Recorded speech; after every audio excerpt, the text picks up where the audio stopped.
In June of 1967, the Beatles released Sgt. Pepper's Lonely Hearts Club Band, an album that would in many ways represent the full arrival of the artist approach to doing rock and pop music, and an album that it seemed like at the time the whole world stopped for a minute to listen to. So let's dig into that album a little bit more. As we talked about in the last video, parts of it were recorded in December, as early as December 1966, when they got back from their little vacation in the fall of '66. And remember, as we said in the last video, that Penny Lane and Strawberry Fields were supposed to be part of that, but it turns out that they couldn't be for reasons that we discussed in the last video, although When I'm 64 had been recorded and does, in fact, end up on this album.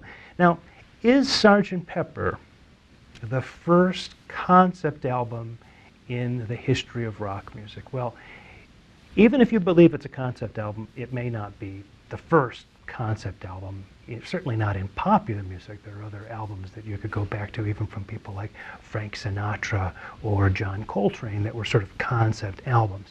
And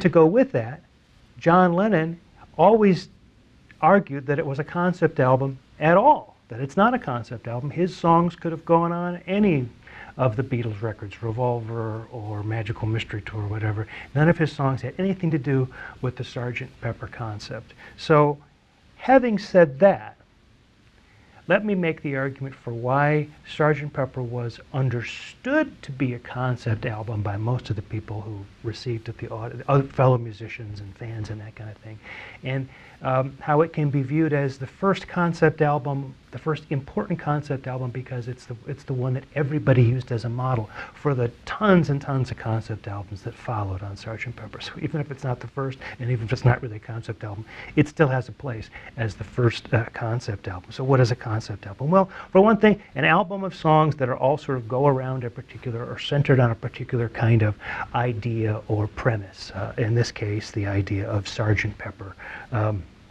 that's set up, and we'll talk about how consistently they work that idea out. But also, the packaging sort of fits into it, right? The cover photo that has the Beatles there, and then they're in the outfits for the Sgt. Pepper thing. There's the opening, the gatefold, that's got a picture of them in the uniforms and all of that. The lyrics are printed on the back of the record. That's not something that most artists, even Dylan, did at the time. So the lyrics are there for you to read, as if the lyrics could be appreciated in and of themselves. So the overall idea of the album is that you're getting much more than just the music on the record. You're getting visuals, you're getting an idea that you can engage in. Even with Sgt. Pepper, when you pulled the album out, there was a little card that had like a cutout patch that you could put on your arm, and a mustache, and a little sort of stand-up-y kind of thing. These kinds of things. All of this sort of played together with the concept of what the record was. Now, I said before that with this album, the artist approach is really in full bloom here, and each song really is a new canvas for the band to paint on, to create on. And most of the songs are unperformable live. What this means is a crucial sort of moment of change, a couple of moments of change happened with Sgt. Pepper because of how popular it was. You could look at other records and say, oh no, well this one was earlier than Sgt. Pepper, and they're all these same things. Well, that may be true, but the fact is that this was the Beatles, and everybody was listening to this album and paying attention to it. So in many ways, it sort of marks the place where some of these things change, and here's what they are. Rather than the audio snapshot idea that we've talked about up to this point, that the recording was somehow a document of a performance, even an imaginary performance, whatever. It was sort of a snapshot of what a performance of that song being played would sound like. Here, unabashedly, the recording is the performance. There's a shift now. A recording is something different from a performance. And it won't be long before, as you get into the late 60s and the early 1970s, where when a band plays live, the big question will be, can they play it as well as on the record? In other words, the record is the performance, and the performance, the live performance itself, is a kind of a recreation to a certain extent of the record itself, of the very inverse of what it had been before, where the performance was the thing and a recording was a kind of a snapshot of that. That changes. The Sgt. Pepper plays a big role in that. The other thing is the idea that the album is the important thing here and not the single.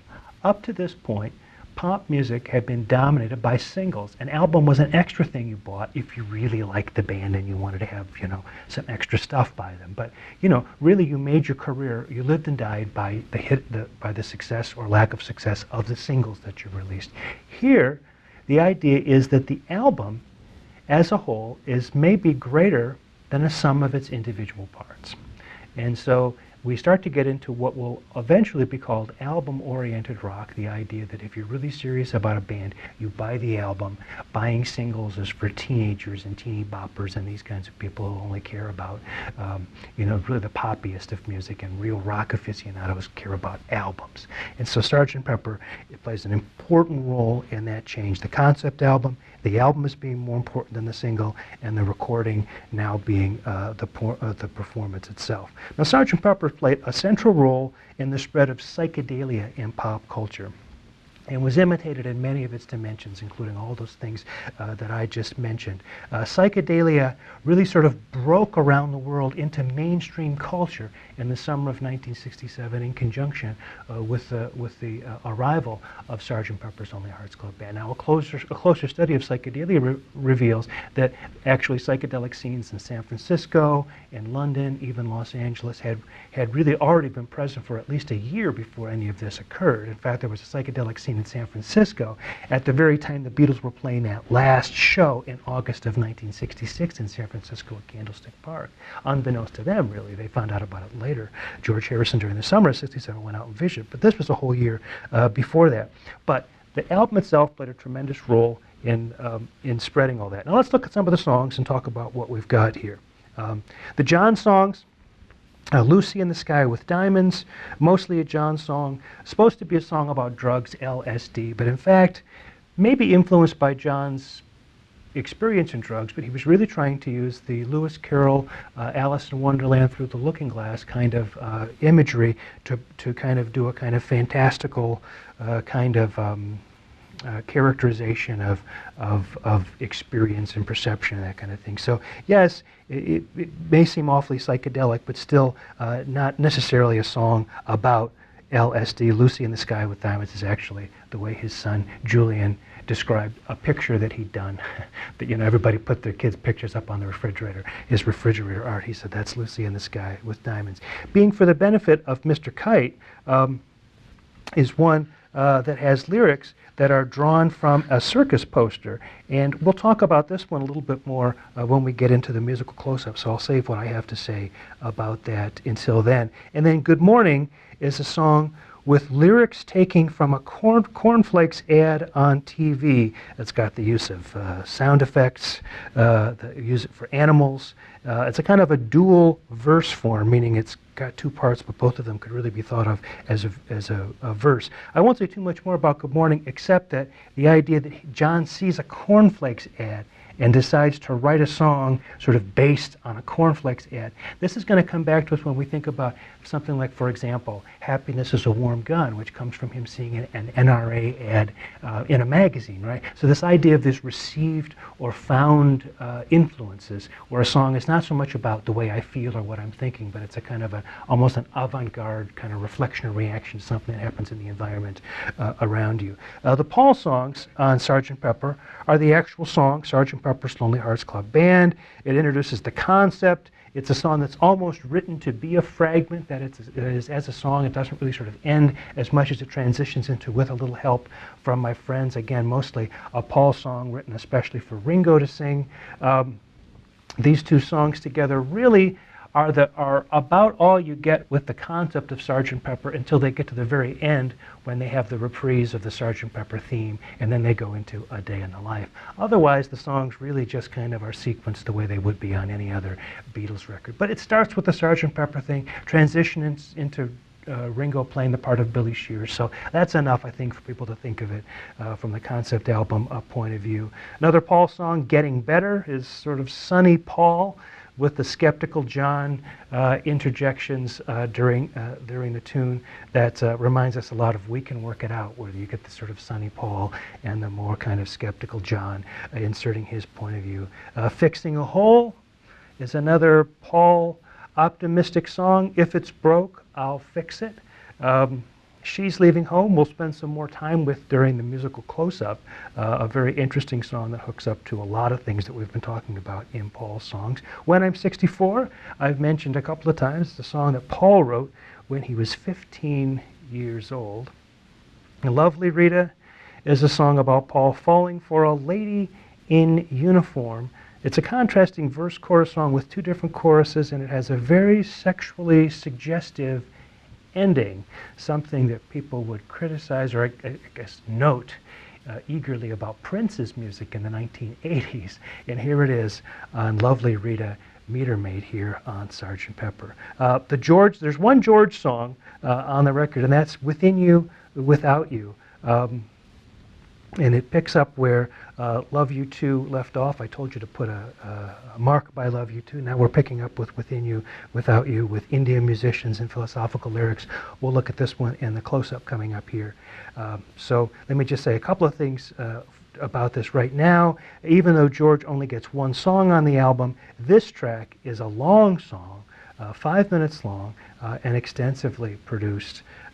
A modified AABA form. Let's just take the end of this video to talk in a little bit more detail about the song A Day in the Life, because of all the songs on this record, this is the song that really is the most ambitious arrival. It's interesting because it combines a John song, the main verse, with the Paul song, which is the middle section, to create a large-scale ABA form. So you get the John song, then you get the transition, then you get the Paul song in the center about waking up and getting out of bed, that kind of thing, and then you're back to the John song again about reading the news.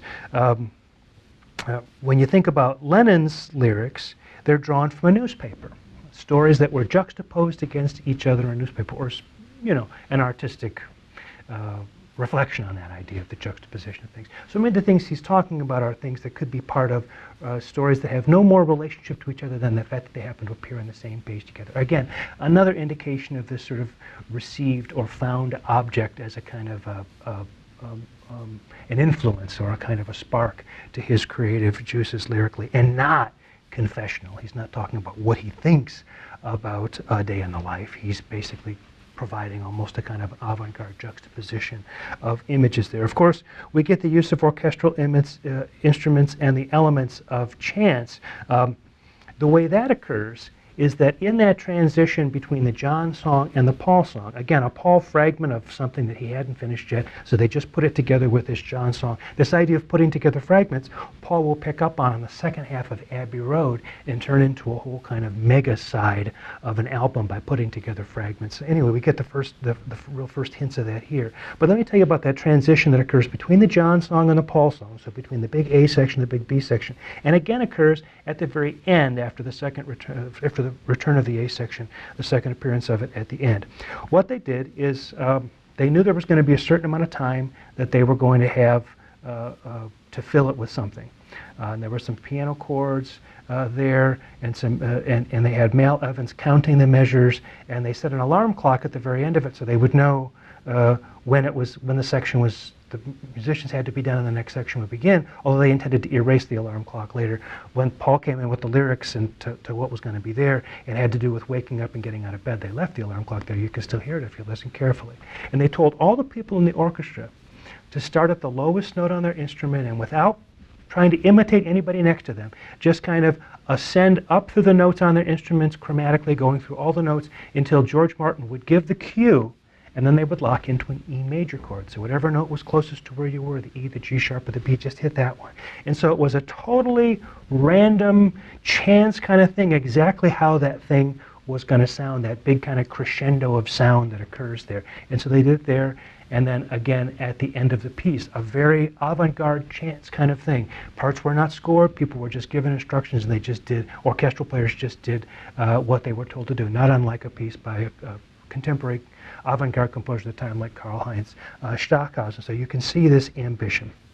The last two things you might be interested in with regard to the very end of this album is the last chord is at least three pianos playing all together with their sound compressed electronically, which means that as the piano sound dies out, the electronic circuit raises the volume to compensate for that, so it makes the sound last longer than it would in a real acoustic environment. The Beatles had a great way of trying to diffuse any sense that they were taking themselves too seriously. You see this over and over again.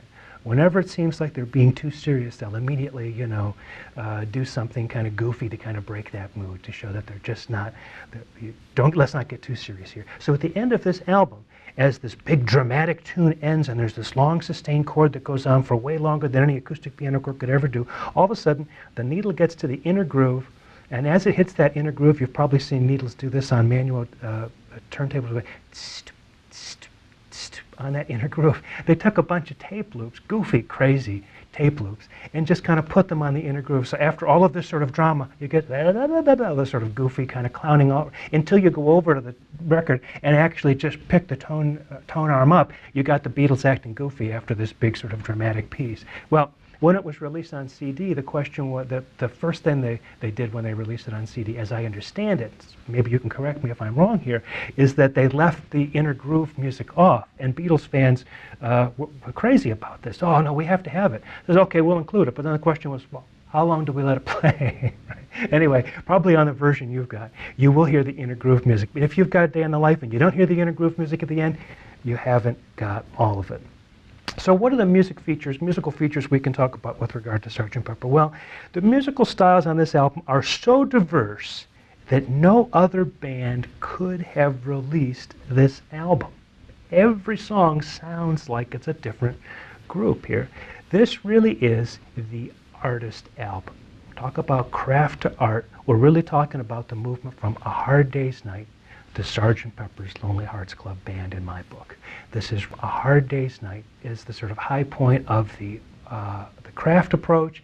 This is the high point of the artist approach, at least from the psychedelic point of view. Now, from this, the Beatles aren't going to go backward, although they are, in some of the projects that follow after Magical Mystery Tour, going to seek out their roots again and try to get away from some of the excesses, maybe, of some of the psychedelic music. But they're lovely excesses, and ones that I think many of us are happy to relish. So this is the artist album, and an album where every track sounds a little bit different. Well, let's take a look at some songs now in the next video. Strawberry Fields, Being for the Benefit of Mr. Kite, 2 John songs. Penny Lane and She's Leaving Home, 2 Paul songs. And Within You, Without You, from George Harrison.